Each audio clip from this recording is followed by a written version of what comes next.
Good afternoon and welcome to the March 20th, 2014 Making Sense Financial Literacy and Economic Education for Pennsylvania Teachers webinar.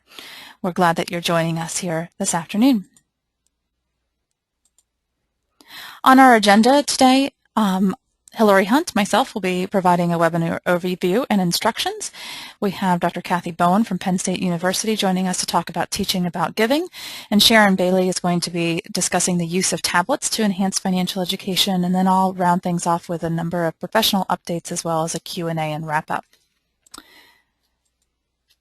This program is brought to us through a partnership of the Pennsylvania Department of Education and Penn State University and is part of a series of financial literacy and economic education initiatives. There you see our website. If you haven't been there before, I'd encourage you to check it out. Our program is three-pronged. We provide curriculum resources, content knowledge, and professional information as part of our goals of this program. As mentioned before, those that are participating live will receive Act 48 credit for their participation, but you must stay logged in for the entire session, and you'll be given a link at the end to complete that. I know a number of you are concerned about the amount of time it's taken for processing, and I apologize for that. They have all been submitted all the way through our last February one, and we are just awaiting PDE to process those, so please do allow time for them to get those processed. Our project partners I'd like to thank today are Sally Flaherty, Social Studies Advisor and Acting Division Chief at the Pennsylvania Department of Education, and Dr. Cathy Bowen, Professor at Penn State University, who is also our next presenter. And with that, I'd like to turn things over to Cathy. Cathy, I am handing things over to you to talk about teaching about giving. Okay, thanks, Hilary. And here we go. Show my screen. Everyone should be seeing a picture, and hopefully I'm on the right track here. Thank you for joining us today, and I'm going to talk a little bit about giving. And it's going to be a short conversation, but one that I think that is important. I want to talk about why focus on giving, a little bit about sowing the seed to give, and just a few comments about seasonal giving versus year-long giving, and the value of giving from the perspective of the giver as well as the beneficiaries of the gifts, and just mention a couple of giving resources that you might consider using. Okay.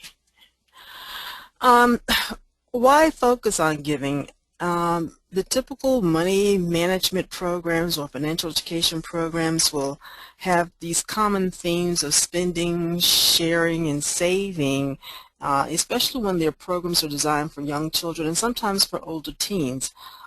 These are the themes that we typically think about. But I think when I was thinking of this topic, it came to mind during November and December holiday season as I was thinking about not so much giving of money, but of giving time and the learning that can occur or that is often associated with you donating or giving of your time. You know, of course, anytime money is given to charitable causes is always welcome and it's beneficial, but sometimes the time that we can donate or give, regardless of our age, is really very valuable to the recipients. Those next two bullet items, decreased personal interaction and preference to communicate electronically, is another reason that I think it's important to talk about giving. My observations, and perhaps for some of you in your own communities or environments, have noticed that it seems that people are having a preference to communicate electronically versus in person with all these little tools that we have, like the smartphones, the computers, and the tablets. You know, reasons being sometimes it's easier to communicate electronically because it's faster. You don't have to wait for two people to be in the same place to talk. But I started questioning recently what impact is all these tools having on our ability to communicate with each other in our homes and in the workplace. I've heard from a few teachers that it seems hard to get the students engaged in class discussions because they're used to or prefer talking electronically. And I even have been guilty, I think, in the past months of communicating with my family members by email when years ago those conversations would have been held at the dinner table in a short way. So we're sort of disconnecting ourselves socially in some ways with electronic tools, and I think it may impact our ability to give of our time and energies personally as time goes on. And I'm sure that as educators you are pretty much well aware that those habits that we establish early in life are the ones that we continually use, or we're more likely to continually use in adulthood. And I'm thinking of, again, of the giving aspect. A couple of weeks ago I was at a program, a men's day program, and the speaker was reflecting on his childhood, and among his reflections were his habits. Some of the habits he admitted that he hated as a child, that he did, but as he grew older and now he's in his late 30s, he's still single. Some of those practices or those habits that he established in childhood, he continues on now because he understands the value of them. And one of them was the habit of giving of his time and of his personal resources to help others. There's a benefit not only in terms of for the recipients but for the givers, and I'll talk a little bit more about the givers in a little bit. But I know from those of you who complete taxes, when you give money, there's a personal benefit if you use a Schedule A and can deduct that money from your tax bill or from your taxable income. But think about it from the perspective of the children nowadays. How many of them are missing this lesson on giving of their resources because of electronic money? How many people actually hold money and give it to someone else, either from a club or a group or a charitable organization? Do they actually see their parents giving? Do they actually give money in their own hand? So I think we may be losing some of that with today's society because of these tools that make life a little easier, whether it's paying bills by electronic means or, again, communicating electronically. We're losing something.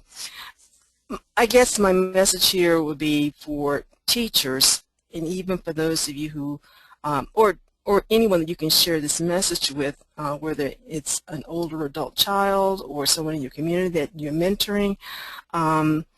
Think about giving not just of resources, money, but also their time.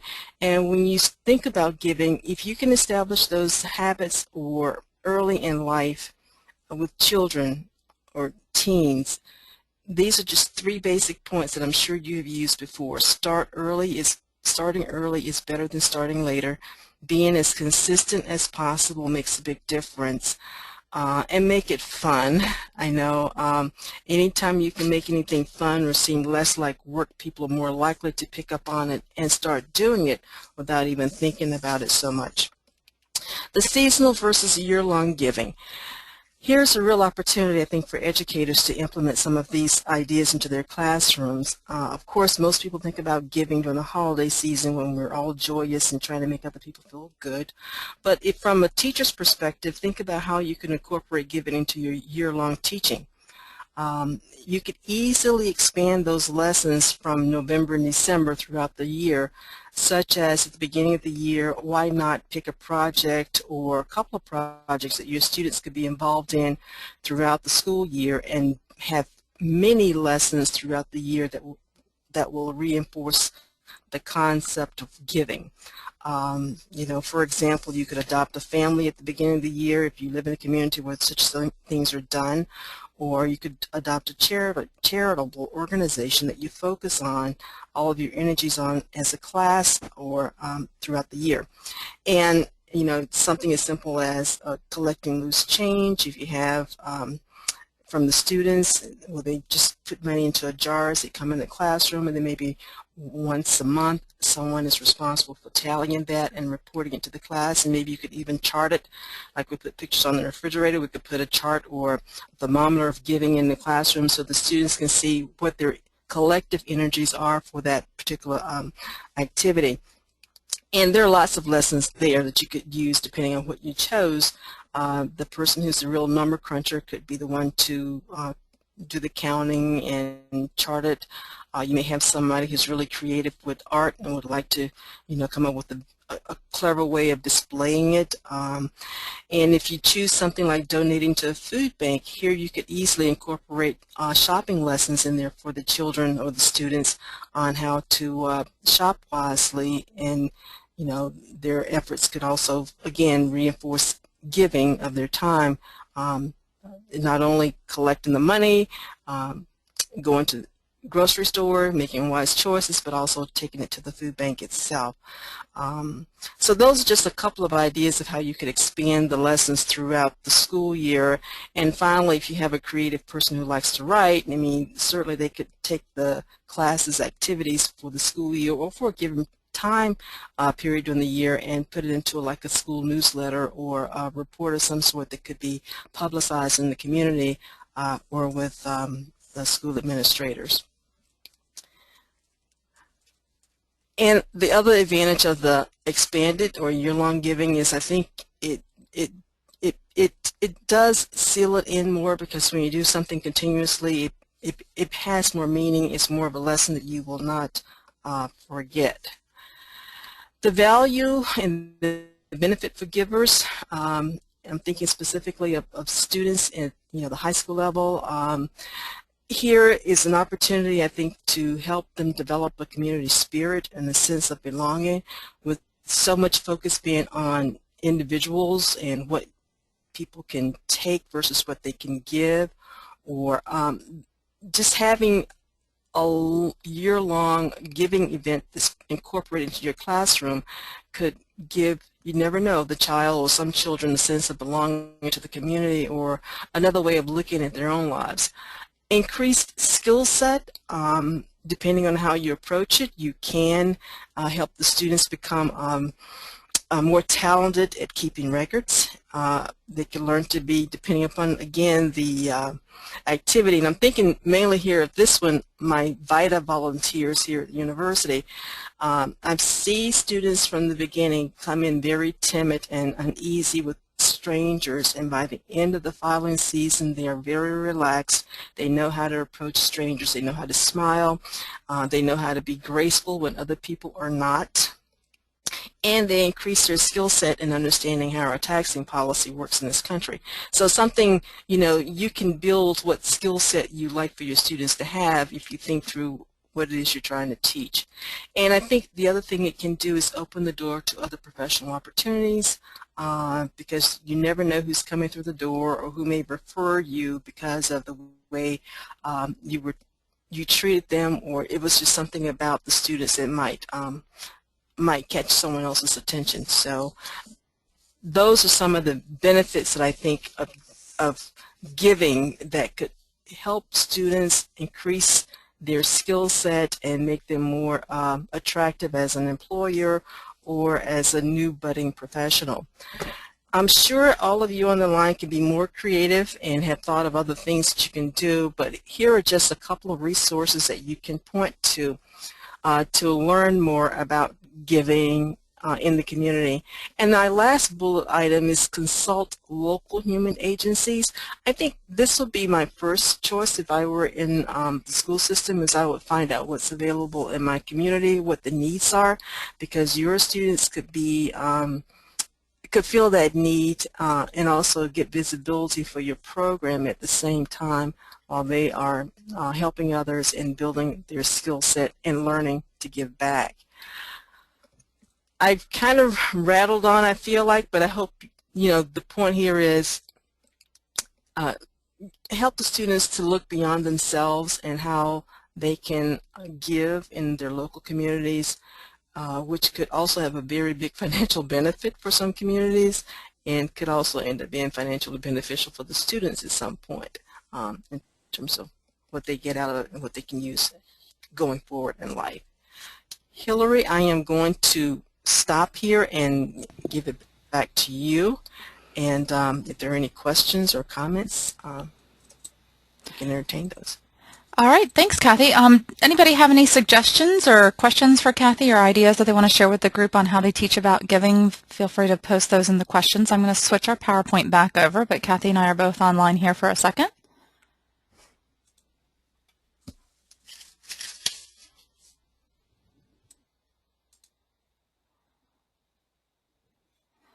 We have a quiet group so far. We got to get you guys chatting here shortly. All right, Cathy, I think you've given some folks some good ideas. I think one of the things with giving, especially at the high school level, I think it tends to sometimes get sort of short shrift. So thank you, Cathy, for encouraging us to remember to focus on that, especially at the upper grade levels. I think the elementary schools do a little bit more of that with the spend, save, share concepts, but definitely not as much at the high school level.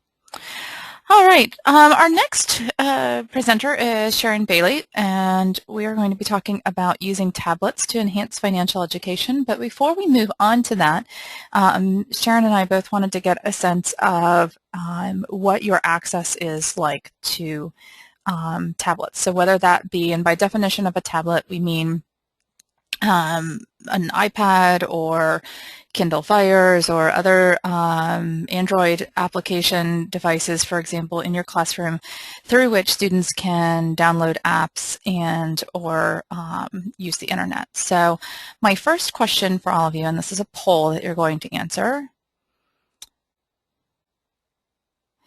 is which of the following best describes your access to tablets for use in the classroom? So I do not have any at this time. I have one for my own or student use. I have a few for individual or small group use.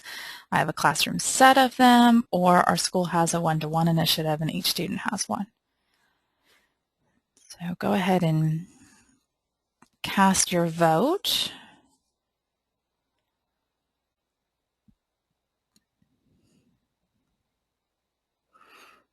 Okay, it looks like most of you have voted.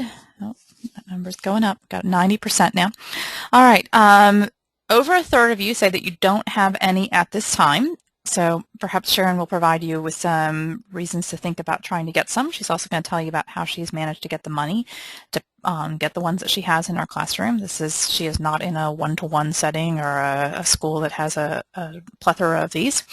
11% have one or more for your own or student use. 26% have a few for individual or small group use.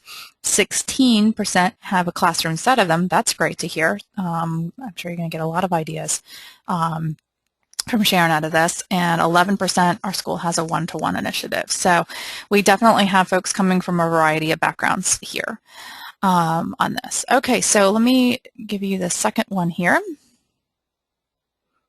Oh, and here I can, now you're seeing the results of that last one. Okay. Now the next one that we have is just a follow-up question, and that is because a lot of schools are now doing sort of these bring your own device policies. So does your school allow students to bring their own device for use in school? So yes or no, or we are in the process of implementing such a policy.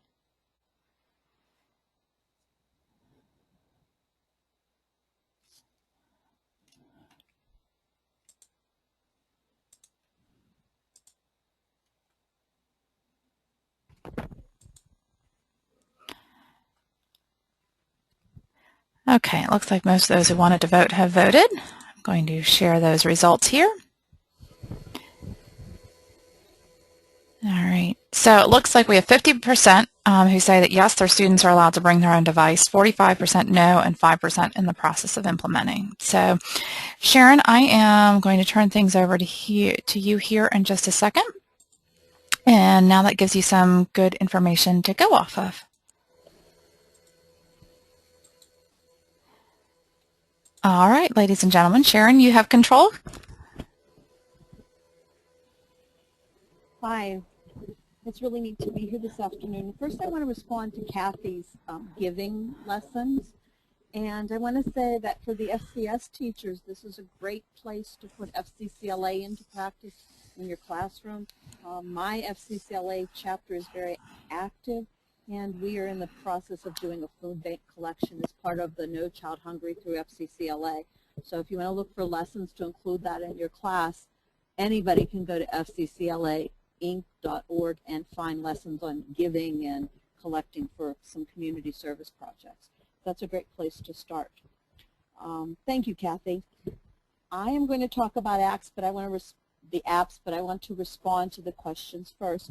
My school right now is a PC school with a variety of PCs. We are not one-to-one. We have several labs, but I am the only person who has an iPad lab that I obtained through a grant. We were previously a bring-your-own-device school with permission by individual class, and right now our students are not allowed to have their own devices in class without special permission, and it has to go through all kinds of protocol before they can even bring their own. So I wanted you to understand that. I'm going to start with Hilary. I have lost there. Never mind. Let me try again.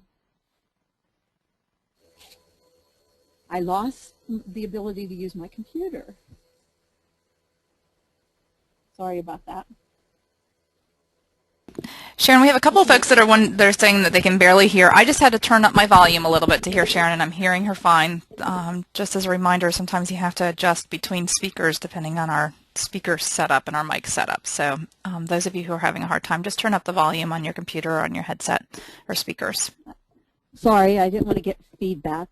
First, when I use an iPad, and my collection is iPads, so I haven't used tablets yet. I have played a little with a Kindle Fire, but I'm going to talk specifically to iPads and tell you where they cross over between the two. You can have a browser, and Apple's browser is Safari, and it does appear as an app, which means it's a little square on your start screen in an iPad. But many of you are familiar with using Google Chrome, and you can download that as an app and use that on your iPad if you want to go on the internet directly. If you're going to look for an app, once you've downloaded Chrome, or if you are using Safari, in the normal bar that you type in on any computer, you would type in the name of the app. And on this page you can see I typed in Budget Calculator. Everybody was telling me this was a really great app, but I could not get it to come up just searching in the App Store. So in a regular search engine, I typed in Budget Calculator and the words App Store, and I get a Google search. And I did this on my iPad. When I did this, if you look at the top of the screen, you can see iTunes, Apple, and that tells you that app on the Apple Store. But if you look at the bottom of this screen, you can see that it can also be used as a Google Play app, and it says Play Google. So whichever type of tablet your class is using, you can find that app. The Budget Calculator was really hard to find just in an App Store search, so I went to Google to search. Another browser I use on my PCs a lot is Mozilla, and before this I checked to see if there is a Mozilla app, and there currently still is not. Once you have done that search, you will go into the iTunes Store and see this screen. This screen is a picture of the app, and underneath the app it tells you that this is an iTunes one, and it tells you this app is free. Apps, a lot of them are free. Some have a minimal cost, 99 cents. Some can be up to $10 and $20, and I have seen some of the school-related apps that are like in the hundreds of dollars. But the really nice thing about apps compared to programs that you buy is that when you download the app, the updates come for free in most cases. So that I have found really beneficial. The drawback to having a tablet, at least an iPad tablet, is that you do not have Flash. And you're probably thinking, I don't really care, I don't Flash much anyway. But Flash is the program that makes videos work and most games that are interactive work. So they don't work on an iPod, an iPad, or an iPhone because there's not an agreement to have Flash. So the first thing I found was Rover. And Rover is a free app, and it takes the internet and runs it through an outside server that has Flash, and it'll work. When I used Rover, and I don't know if it's the app or if it's the internet we were working through, but it's choppy, so the video looks kind of like still motion. So then I tried Puffin, and Puffin is another app, but it works as a browser. And so the kids would type in when they use Puffin, and Puffin seems to be more consistent. My videos will play. Puffin is free the first 30 days, and then when I bought it, it was $2.99. I don't know the current cost, but there are ways to find out when they go on sale and find out, or free too. So it's $2.99 though per tablet or iPad. Okay, the biggest advantage to using an iPad is projects. And I will tell you that in 2010 I was named the PA FCS Teacher of the Year, and with the money that I got, which was very small, I bought an iPhone.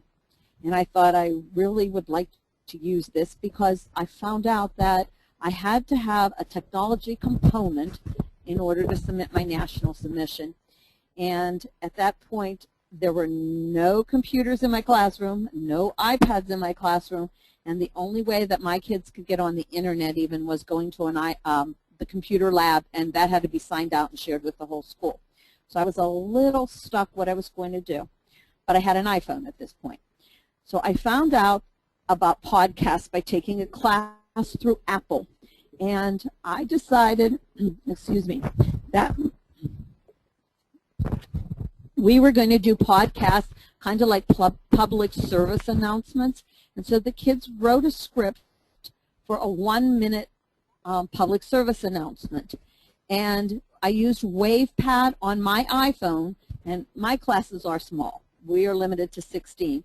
But I was hoping that 4 kids could have a phone that was a smartphone at that point and record their podcasts into the phone. I found WavePad Editor to edit them, to get out their big ahs and pauses and dropping something on the floor. But that also will record, and you can see the little dashed lines when you record, and then you can chop them out. And it was really easy. The kids could actually do this. I thought personally that it was boring because this was like being on the radio. Kids were okay with it. But at this point, I also learned about QR codes. And QR codes look like the little square that is in the right-hand app. And a phone or smartphone has a scanner on it, and you scan these and it'll take them to wherever. It can take them to a phone number, it can take them to a web page. We set them up to take them to the individual child's podcast. Well, you can print that code, and so on half sheets of paper each child had not their name, just their QR code and their topic. And we pasted them all over the room, and at that point we were allowed to get permission for the kids to bring their own devices. So they went around the room listening to apps or listening to these podcasts, and they were really excited. And I thought, I'm not doing this project again, though it's kind of hard for me. It was my first project. Second semester came, and I get a whole new group of kids, and I didn't plan on doing this. My submission was done for national. This project was hard. I wasn't going there again. And the kids started asking the first week of class, can we pick our topics early because we want to do more research and have a really good podcast. So we did this particular activity a lot. But this is the advantage of using a tablet. You can do a lot more project-based learning. We do a lot of picture kind of projects in class. Quizlet is another app. It also works on a computer or straight off the internet. It creates flashcards, and you have flip flashcards where you have the vocab word on one side and the definition, or you can put pictures and what the identification is. Well, the neat thing is once you make the set of flashcards, there's several games that Quizlet will let them play with the flashcards. But I found out also that every teacher who has ever made a Quizlet, her flashcards or his are available to everyone. So my kids have found that when you buy commercial worksheets, if they go into Quizlet, some teacher has probably made the answer sheet to go with it on flashcards to teach their kids how to use whatever that worksheet is. So that's just one thing. That's also a good idea, and I really like making their own sets of flashcards for topics that we cover. Apple has 2 products that are similar to Word and to Microsoft projects or programs. Keynote is the same as PowerPoint, and Pages is the same as Docs or Word. Sharon, I'm going to interrupt you for just a second. I think your mic is maybe moved around a little bit. Could you adjust it just a little? Is that okay? Yep, that's great. Okay. Pages is the same as Documents or Word, and if you create in Pages or in Keynote, you can save it as a doc if the rest of your school needs to use it that way. The really nice thing about these apps, for an iPad, they're free right now, but at some points, and when I bought them, they were $10 a piece. I have just started using this app this semester, Edmodo, and the kids can upload a picture. We have closed groups. Each class has their own Edmodo group. No one can get into it, but we upload pictures of projects we're working on, and we can carry on a conversation with replies, and it's kind of like a social network like Facebook, but it's closed to only my particular class.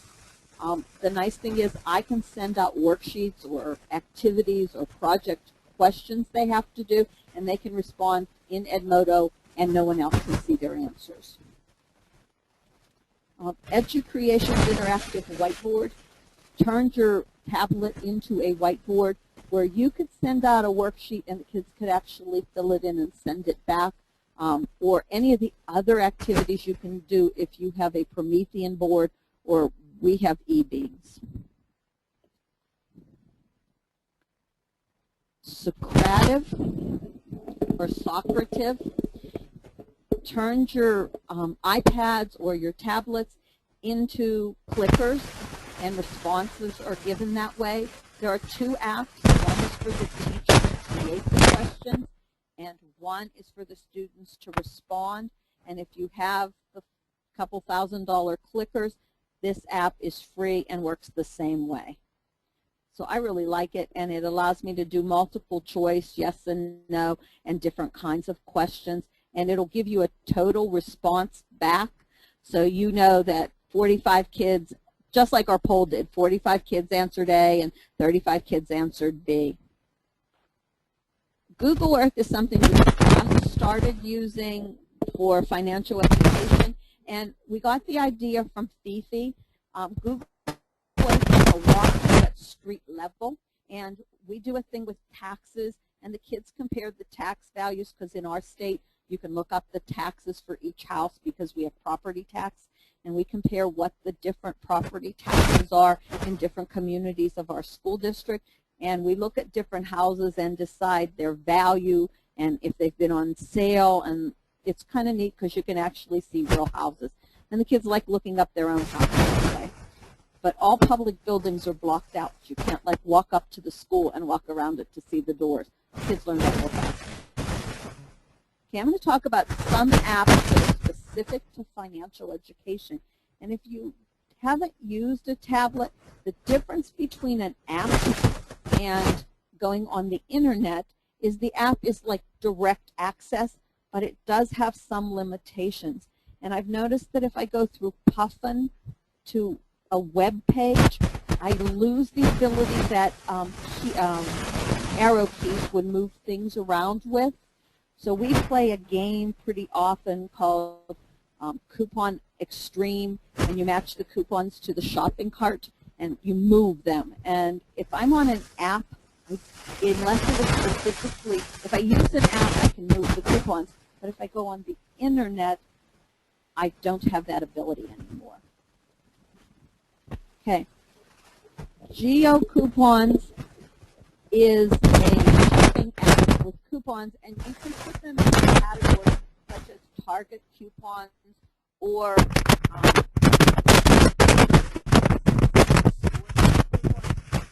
will tell you if they have that particular product or not.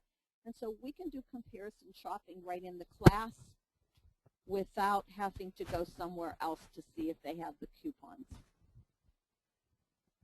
Practical money skills. If you teach financial ed, you're probably familiar with these calculators. I had trouble finding this app, and this is actually the app that I was looking for when I found out about putting App Store and looking that way as opposed to putting Practical Money Skills in my browser. Practical Money Skills has a calculator for anything, loans, mortgages, when you have interest on credit cards. They even have an allowance fund for a parent to use with their little kid. they have the new one is a Tooth Fairy calculator, and how much, if you got $1 when you were a kid, how much is that really you should be giving your child today? And I'm going to change my microphone.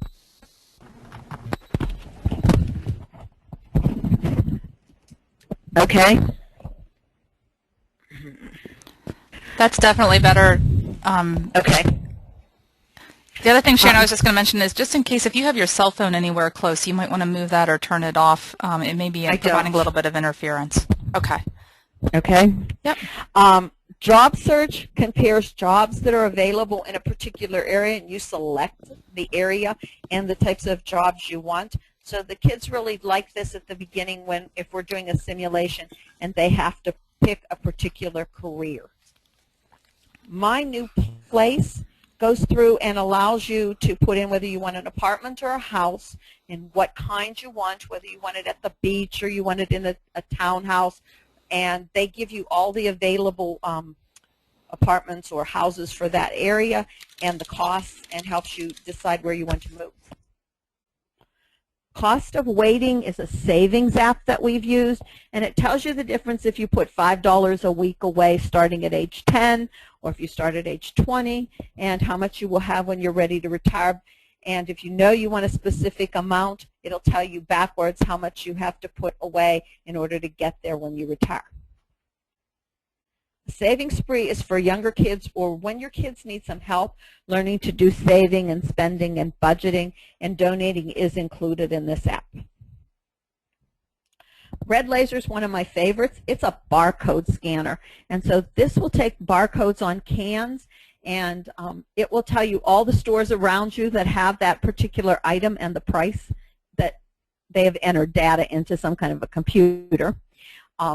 It can do it for television sets, and if you're going bicycle shopping, so anything that you can find the barcode on, you can use Red Laser on. And so the kids kind of like this. And when we started using QR codes, at that point Best Buy had up the QR codes all around their store for each department, and so you could do the same thing kind of in their store, and that was neat, but they've taken that one down. Khan Academy originally was for math, and now they've added a whole section on economics and financial education. And if you haven't looked at this, it covers a complete curriculum in something that looks to me like Educreations.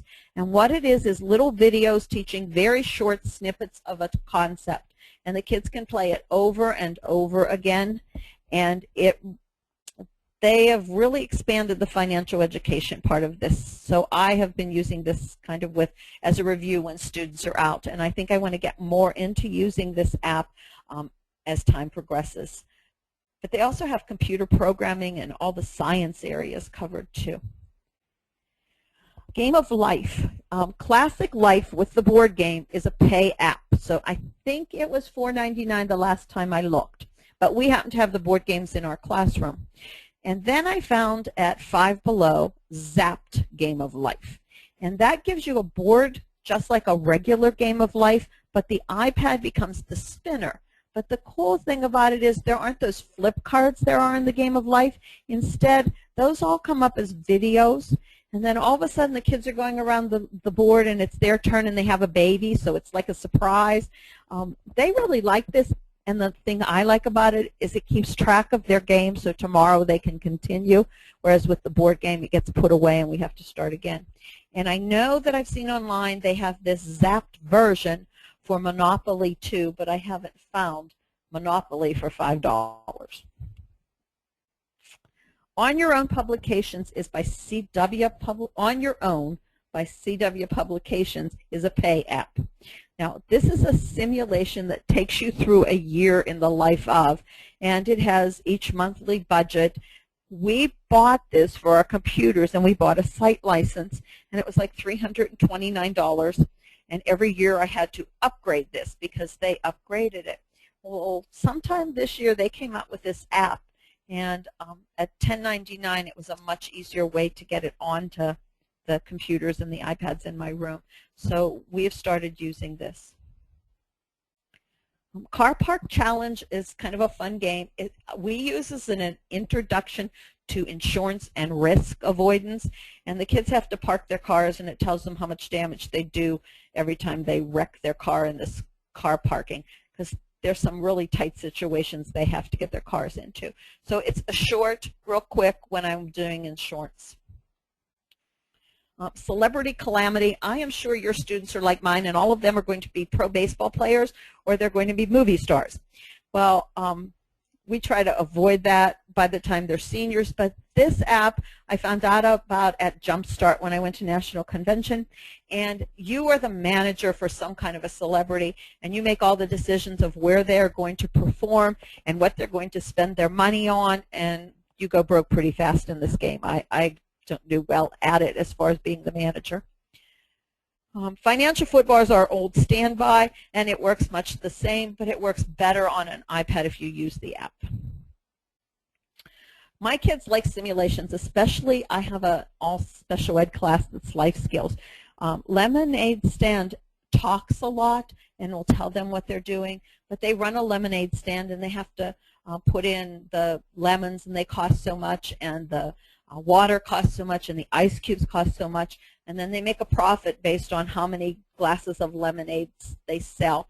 So it's kind of a really great idea to teach them it costs to make something, and then you have a profit after, and it's very simple.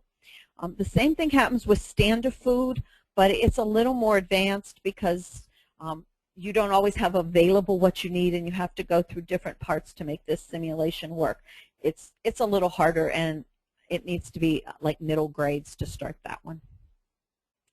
Wonga Bazaar is a new one for me. You have a portfolio and you buy and sell, and it reminds me a lot of a commodities market, but the idea is to build your portfolio over time. Budget Notes Life is just a basic budgeting app or program. Works really well if you do some kind of a simulation in your class, and they can keep their spending and their savings in a notebook, but it's an online notebook. This one I found yesterday, and so it is not on your note sheet, but I was on Gen I Revolutions because we're getting ready to do this. I do this as they finish some of the other activities. But if I went into the website, it now has a mobile. It's not an app, it just has a place I can do this, and you can do it through regular Safari, but it'll work now because it didn't work on a tablet before. So you might want to add that, but you go in through a browser, not just an app. Two that I haven't explored as much as I want to are iBooks, and people can publish to the Apple Store, and then books are available, and there are all kinds of books. They don't only have to be a fiction book. There are many books available. Some are pay and some are free. And I said that my first project we did podcasts, but there are a lot of podcasts available, and you can download them and have the kids just listen, and you can go offline because they're downloaded too. So the option with podcasts is either they can make the podcasts and listen, or you can use ones that are already available in the iTunes store. Okay, some resources for you where you want to get more. Jumpstart is my #1 resource because they evaluate a lot of things. Well, I found out that Jumpstart has an app, and I put this on my iPad only, but this was one of the apps I had trouble finding. And Isaac Parrish is the creator of the app, and if I put Isaac Parrish App Store into my browser, then I was able to find the Jumpstart app. I couldn't find it just with Jumpstart. And I think that's because there's a commercial Jumpstart for little kids company. I also use the App Store a lot. If you see, this is the main screen on the App Store. There are several categories, and both education and financial work well, but you might want to go into the ones that are photos and videos or references because it changes daily. And that's a place to start searching. iTunes U. Universities and high schools or school districts can put a course on iTunes U. You have to create it on a computer, and you have to create it on a Mac computer. And I will show you what you have to use to create it in a second. but you might want to go in and look and see what other people are doing. They are very interactive books. The videos can be embedded in them. Quizzes can be embedded in them. There's augmented realities in some, but iTunes U is wonderful to look at and find new ideas. I learned more about apps from other people and going around and asking, and I guess I'm kind of a personal person. I like to talk to people. Simple K-12 is simpleK12.com, and they are a community of teachers who do webinars and share resources. And they have different levels you can belong. And they do Saturday webinars, and they have days of learning for free if you go to the live webinar. If you want the recorded webinars, there's a fee. But like last Saturday was a Google Apps Day, so all day they had different presenters presenting on how to use Google Apps in your classroom. And they have an iPad webinar usually every other month. But if you go to simpleK12.com and sign up, they will then send you emails of when they're going to have their free days of learning. And I've learned a lot of my Apple things from them. 2 books I've used is iPads in Education by Sam Glicksman, and he has a blog that you can follow. He recommends that iPads or any kind of tablet is used in a one-on-one environment, and I've tried to overcome that because there are some apps stay open and don't allow multiple users. So that's kind of, I think, why he does that. And if the kids are taking pictures, other kids can see their pictures. So he recommends a one-on-one, but you make do with what you have when you're in education.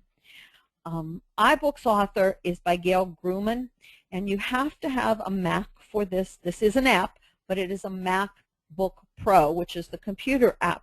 And with iBook Author, you create the iTunes U courses. And that's how I want to try to create some courses for my kids. You put in whatever resources you want, and they can be free, or you can sell them and have other people have your books that you create available. Learning Zone Express has 2 books on financial that I use from financial education. One is 50 apps for financial literacy. One is 50 apps for the interactive classroom. The interactive classroom is things like Quizlet and WavePad and projects. But both of these books have worksheets or project guides to go with each app that they have available.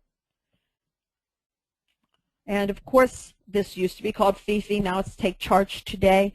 But under their they have active learning guides, and they have one for using tablets in the classroom, and they review and list tablets and list projects to do for financial education for many of the tablets.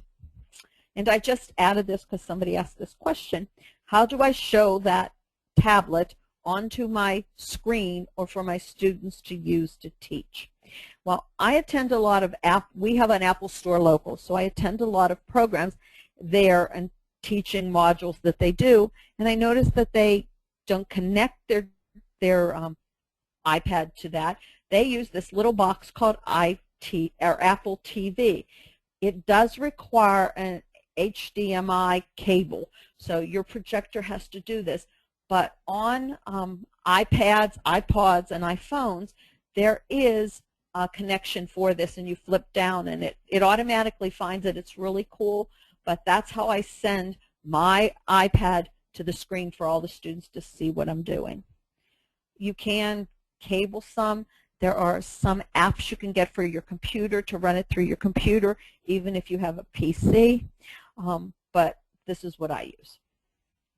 Then I put something else here, and this isn't in your notes either. There is an app called the Apple Store app, and that gets you to a physical store. And in our area, I go to one of the malls, and I can go to classes. When you go to Apple Store, the app, there are 2 things that come up, workshops and one-on-one. Workshops are free. So if you have a tablet and you go online and you find Apple Store for wherever you live, you can sign up for workshops. And just basic using your iPad, your iPod, or MacBook, it's free through those workshops. One-to-one is a subscription. When you buy a Mac computer, it's $100, but you get private lessons that you can schedule, and that's kind of helpful once you get past the basics. Apple also has a site dedicated to education, and I did include this on the note sheet. This is where they have a lot of resources. They have videos. They have what they call Apple Distinguished Educators available, showing how they use these products in the classroom. And that's my contact information. Feel free to email me, and on here I also put my web page because I have some of the project directions there, but I can email them to you if you want. Thank you very much. Hilary, it's back to you. All right, Sharon, I've got one number of questions, but I'm going to ask that you address a couple of topics. First, could you mention to folks how the grants that you applied for and how you were successful in funding getting these? Okay. I guess I should start with 4 years ago when I was Teacher of the Year, we had nothing. And my husband said to me, it came in our Discover bill, and there was a little flyer about applying for a financial education grant, and I took it to school. I really did. I didn't do anything with it. And then I sat in on one of these webinars, and I would guess it was probably the same month 2 years ago, and Hilary mentioned it again. And I thought, oh, well, maybe that is real. And I will tell you that that's the Pathways grant from Discover card. And we got $27,000 2 years ago. It was a really simple grant. Why do you think your kids need financial education, and what do you plan to do? And give me a list of how much you want to spend. So I went to the tech person and I said, how much is this going to cost me? And we did a dream session, and we came up with $27,000, and we got PCs, a lab, we have 22, and we got 2 interactive whiteboards. We happen to have e-beam because we both travel and present. We got digital cameras, which are Epson, so you can present anything. And we bought all of the Fifi materials, including the videos and all of the games that went with that. The only requirement was you had to pre and post test your kids.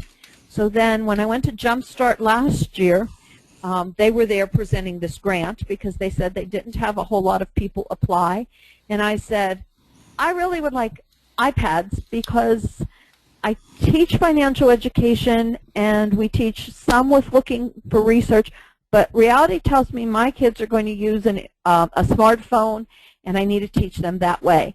Would you consider a second grant? And they said, sure. And so this year we got $18,000. So we have a 2-person department that has an iPad lab, a PC lab, 2 interactive whiteboards, HDMI projectors, and pretty much anything we would want to do to teach financial education. But we turn in our grant money, and it's we do pre and post tests. And it's kind of neat because through the webinars that we've been doing, I've learned of a lot of resources. So each year we teach a unit in every class, whether we teach foods or we teach child development, but we pre and post test, and all the kids take a financial education class unit, as well as we have a semester class in our school. We now have longitudinal data that shows what kids started with and what they did after one semester, and repeating it with other things because we have used Banzai and Everfi and Money Skills. So we've presented the same information. Now some kids are on their 3rd semester, and we can see how much retention we're getting. So kids who started at 28% now are starting this semester at 58%. So they are retaining it after multiple presentations through Money Skills.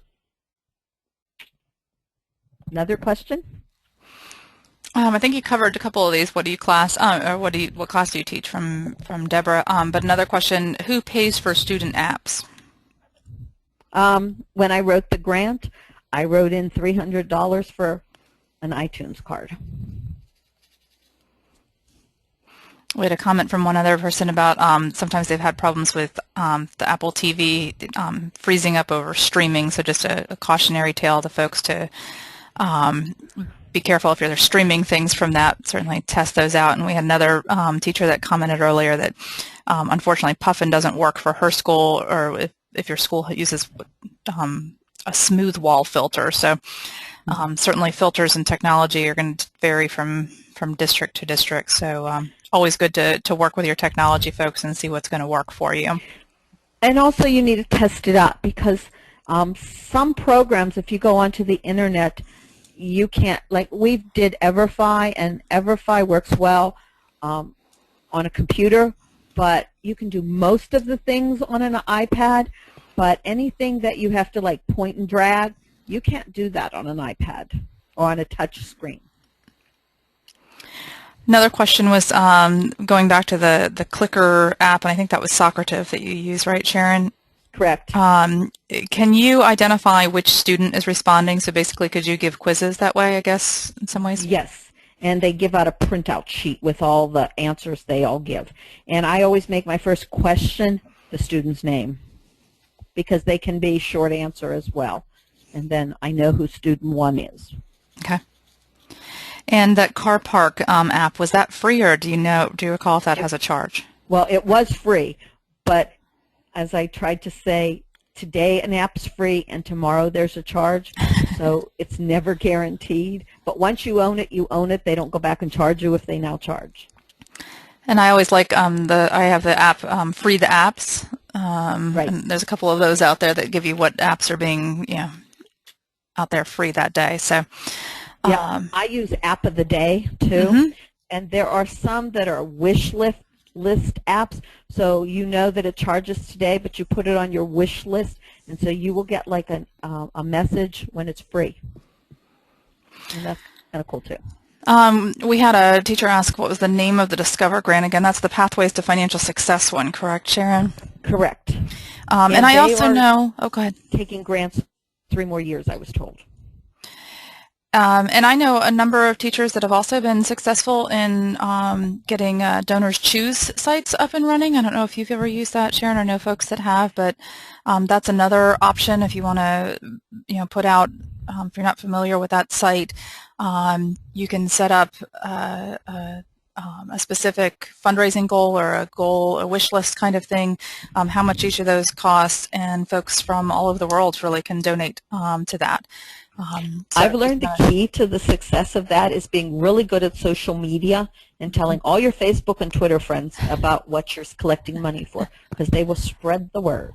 And that's what I found successful for Donors Choose. That's great. All right, any final questions for Sharon or on this topic? I'm going to ask everybody to use that raise your hands function and tell me, does this make you want to use technology more?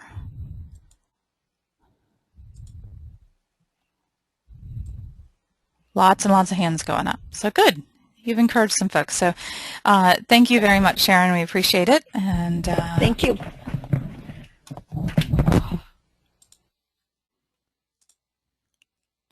All right. Now it's back to being my turn. All right. All right, I have this sort of generic thing called professional update for us today. And I have a number of things that are under that category that we're going to talk about. Most of them are listed on your note taker and agenda, but I sort of a hodgepodge of things today.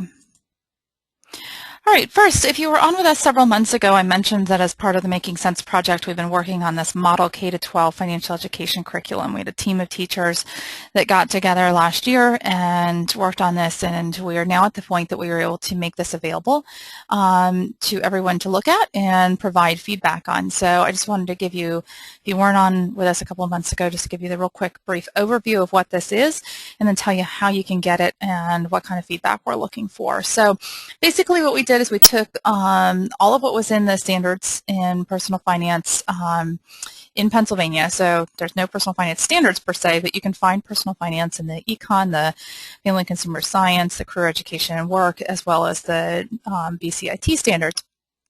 And also looked at the 2 different sets of national standards that are also out there and on financial literacy. And we grouped them into 6 big ideas. And so with each of those big ideas, we have then essential questions. And above all of those, we also identified 3 long-term transfer goals.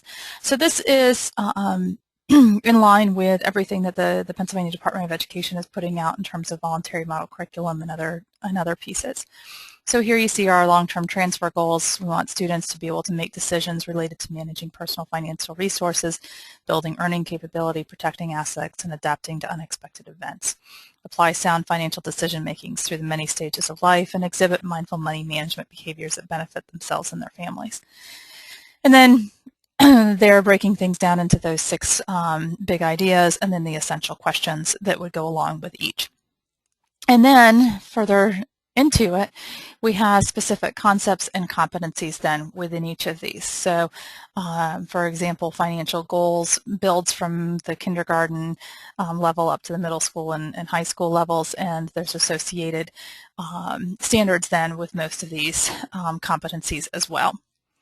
And so what we're looking now is to get this out and get folks to put eyes on it, really go through it, tell us what do you like, what don't you like, what makes sense, what doesn't make sense. So the way that you're going to do that is you're going to go to the makingsensepa.org website and go to the curriculum tab.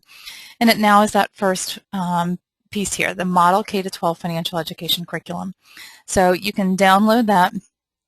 Where it says can be found here, you can click there and you'll download it. If you're having any problems with that site for downloading, please just shoot me an email and I'll be happy to email it to you. And then you can provide feedback via our contact form. You also all have my email address, and I'd be happy to entertain feedback from you individually as well via email. What kind of feedback are we looking for? Okay, so this is a starting list, I guess, of what kind of stuff we're looking for. Are the long-term transfer goals clear and appropriate? Are the big ideas the right ones? Do you agree with those 6 big ideas? Do you think everything that you teach in the area of personal finance can somehow be wrapped into one of those big ideas? Are all the core concepts and competencies what you expect to see under each of the big ideas? Do they fit in the right places? Do they make sense to you? Do you believe the standards are aligned correctly? Do you think that the grade level progressions make sense? And I think probably most importantly in some cases, what did we miss? You know, we had a lot of people working on this, but it's quite possible that we've missed topics. And so I'd encourage you to do a sort of a comparison and a compare and contrast to what it is that you currently teach. Now, does this document have absolutely every single possible thing that you would teach? No. We would get into much finer levels of granularity at the unit or module lesson and lesson levels, but as a guiding document for sort of the big picture of what schools should be teaching, this is where we're starting and this is what we're looking for. We'll be working going forward on grade level documents that would say, okay, so what does this mean to a kindergarten teacher, a first grade teacher, a second grade teacher, and so on, as well as supportive materials that will help, especially at the lower grades, with integration of these topics into the reading, writing, and math, in particular at the lower grades.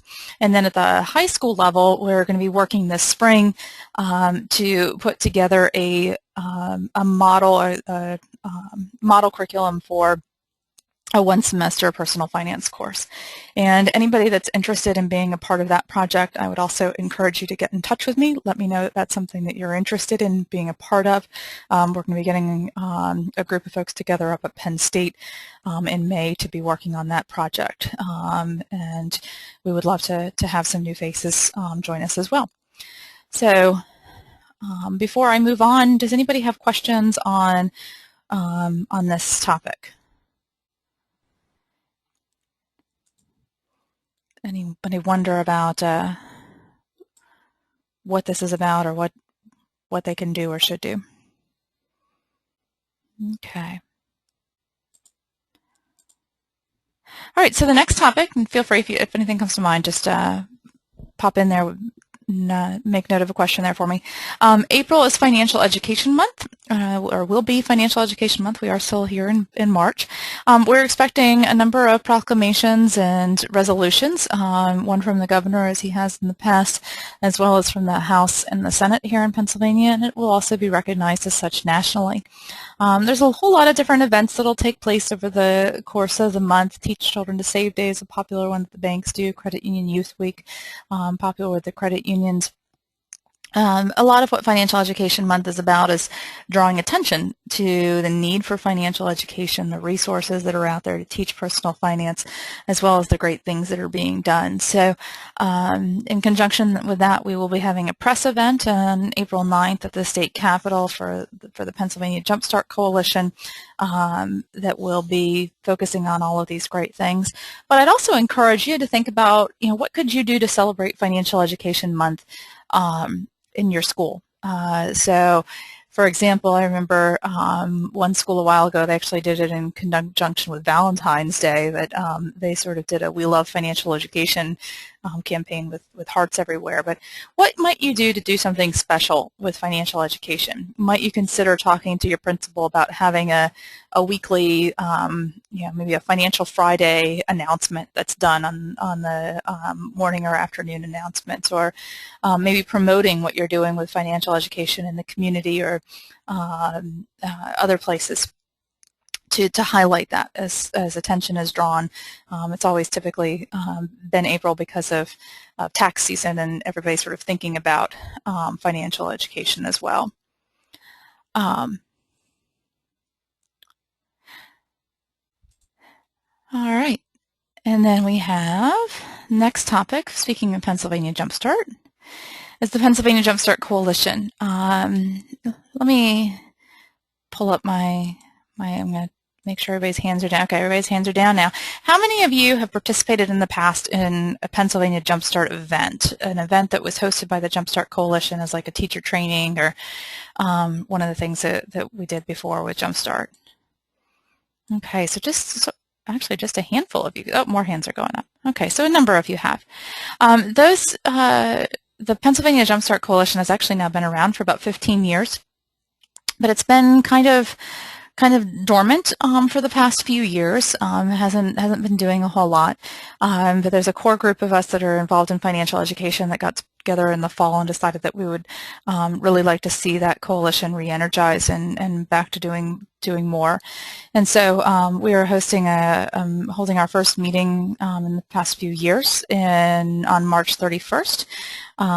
We have actually a number of educators by their involvement in their associations that are planning to attend, but if any of you are also interested, it is be a full day commitment. It is from 10 to 2, includes lunch, and it is being held in Harrisburg. But if anybody's interested in that and would like more information, please shoot me an email.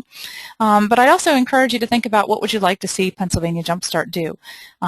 Many of the coalitions have done teacher training. Some of you are participants in the old Governors Institutes, which are no longer around. Certainly something that might be entertained is the idea of doing something along those lines in the future. So if there's something that you would like to consider or have that group consider doing, again, I would urge you to get in touch with me, shoot me an email, and share your thoughts on that. I am chairing that group for this next year and look forward to seeing what we can do together as we move this agenda forward for financial education in the state. I do see we have a number of questions come in, so I'll pop on over there. One person asked, are you looking to create a middle school or a high school course? The course that we're going to be working on this spring is focused at the high school level. We'll be focused on modules and supporting resources that would support a high school program with a curriculum pacing for a semester course. Doesn't mean that we're not looking down the road to possibly doing a middle school course, but right now our work on middle school is mostly on integrating into the core curriculum for the most part.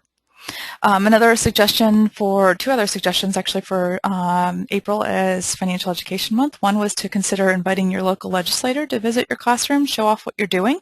And another one was to write a letter to the editor, talk about what you think is important and what you think, why you think personal finance should be taught and what you're doing in your school to do that. We had somebody ask, what state do you feel has done the best job on having explicit K-12 financial education standards and anchors? That's a great question, Fred. They really vary a lot from state to state in terms of whether or not they're incorporated into other disciplines or if they're standalone. And some of them have issued them as voluntary standards that don't really have the teeth or the weight of say, the academic standards in economics or family consumer science do here in Pennsylvania. So it really kind of varies from state to state, but we have looked a lot at what other states have done. We sort of have unique constraints in working with the existing standards that we have here in Pennsylvania right now. Also, Leslie asked, do you think it is likely for an elementary program?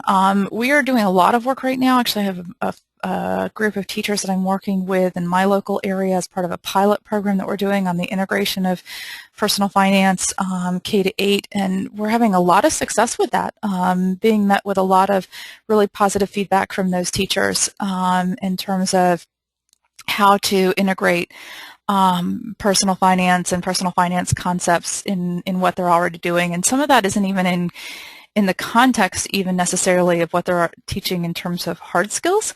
But for example, kindergartners and first graders are being able to take library books home for the first time. And what does it mean to be or classroom supplies or books for guided reading, for example? What does it mean to be a good borrower? And how would you like those things returned? And what happens, if somebody isn't a responsible borrower for everybody else? So you can teach some of these concepts in a whole host of different ways. I loved, for example, my own daughter is in kindergarten, and I've been working with her teacher some, and her teacher started using goal setting, teaching goal setting. Wasn't really her intent. I just happened to draw her attention to the fact she was doing it. But each week, as the students were looking at their progression and how they were doing with sight words, they were setting a goal for themselves for the next week. Well, that's teaching kids to set short-term, and then if we talk about, well, where do you want to be at the end of the year in terms of how many words you know, that's a long-term goal. And so we're teaching goal setting, by talking about sight words that they're already doing. So there's a lot of really neat things I think that we can also be doing with all of this. We had a question, will there ever be a mandated test in financial concepts? That's when the administrators start to know about notice. Interesting that you should say that, Elizabeth. One of the things that came out of a report from PDE was the notion of doing some more purposeful integration of personal finance with the math assessments in particular. And actually I've started working with the math folks there. We know, for example, that there are a lot of tests, questions in the test bank on the PSSAs that are done in a personal finance context. In fact, I was just in a 7th grade math class the other day where students had been taught how to calculate percentages, but when they were asked to do it in the context of a tip, all of a sudden they were being thrown.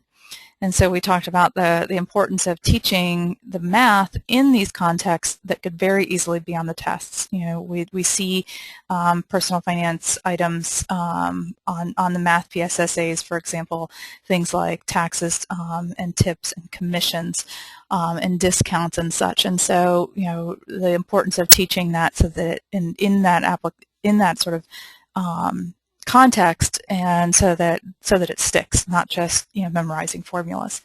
So I think there's a lot of exciting interest in all of this. Also, interestingly enough, I know there's a big push at the national level to really and from my understanding, quite a bit of interest from ETS about doing more of the math on the SATs as well in a personal finance context. So there's a lot of ways around towards the same goal. So keep those questions coming. I'll continue to pop over and look at those as well. All right, so I think somebody mentioned about making things a requirement. So in that same vein, there is right now a bill in the state of Pennsylvania General Assembly in the House.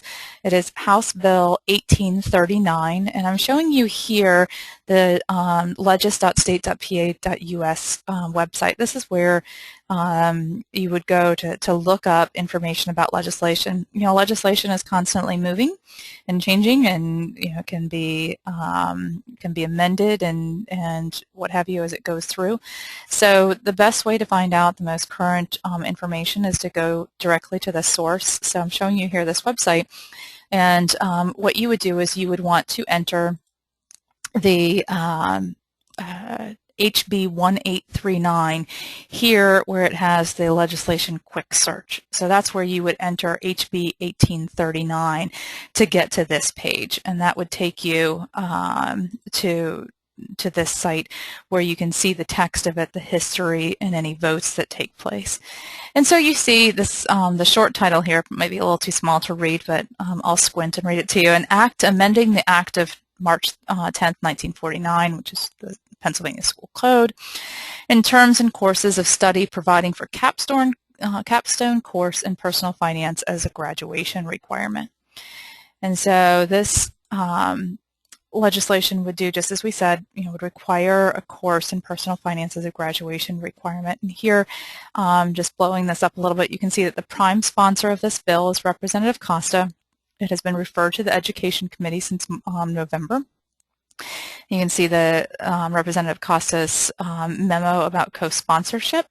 And then if you click there, the printer's number, 2671, you click there, or you can click on any of the text versions to open the entire bill. You can also see who all of the additional sponsors are and the entire text of the bill as well.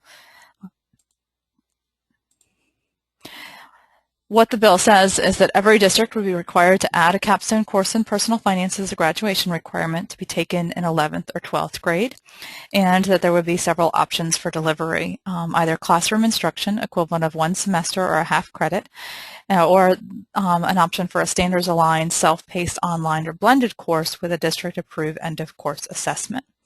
And so this is the first time that a bill such as this has ever been introduced here in Pennsylvania. We've seen bills like this over the years in many other states, many of which have passed, but it is absolutely the very first time that anything like this has ever been done. And I think that this is a really great opportunity. I know that there was also a bill, House Bill 1739, that dealt with certification. My understanding is that bill has been pulled, and I also understand that there's a desire from the sponsor of that for all the folks that would teach a course in personal finance to maybe come together in support of something. So I think this would be a great opportunity for them to do that. This bill has no language whatsoever about who would be eligible to teach this course, which is one of the things that I've always said is one of the things really the great thing going for personal finance courses is that they don't have just one specific certification that's able to teach it.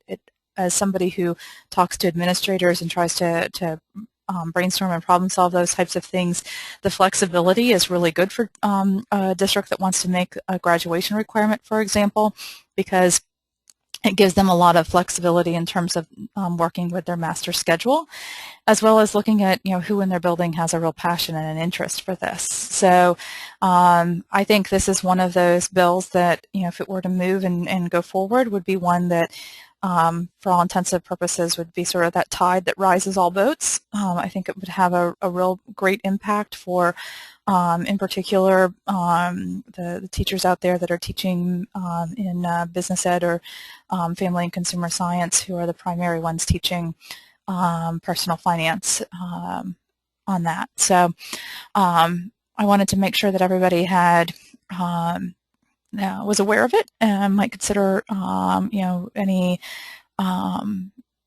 any conversations that they might have. One of the big concerns with anything such as this is that folks will say it's an unfunded mandate, and so I think in some cases, if you have a course that you are teaching that you have been able to do with little to no resources in particular, so you can certainly teach a course. We've all seen, I think, that you can certainly teach a very good course in personal finance without a large investment in, say, for example, textbooks. That that's something that folks need to hear, and that they're not just seeing this as a very big unfunded mandate. I'm getting a little bit of pushback from a couple of folks on why is it a great thing that anyone can teach it that may not have the knowledge or qualifications. Folks that aren't agreeing with that. The personal finance falls under the CSPGs of 3 different certifications here in Pennsylvania. So a course that's being taught it can be taught by BCIT teachers who have backgrounds in, say, accounting, but there are many BCIT teachers that have limited experience with actual finance courses. They may have accounting courses. I've seen BCIT teachers, for example, who struggle with the content as well, and I've seen family consumer science teachers that are very well prepared, and it can go in any set of directions. I've worked with teachers from school districts across the state that have been handed a course in personal finance and needed help. I've also seen teachers from all disciplines really excel at teaching this content. So again, it's an area where school districts have that ability to be able to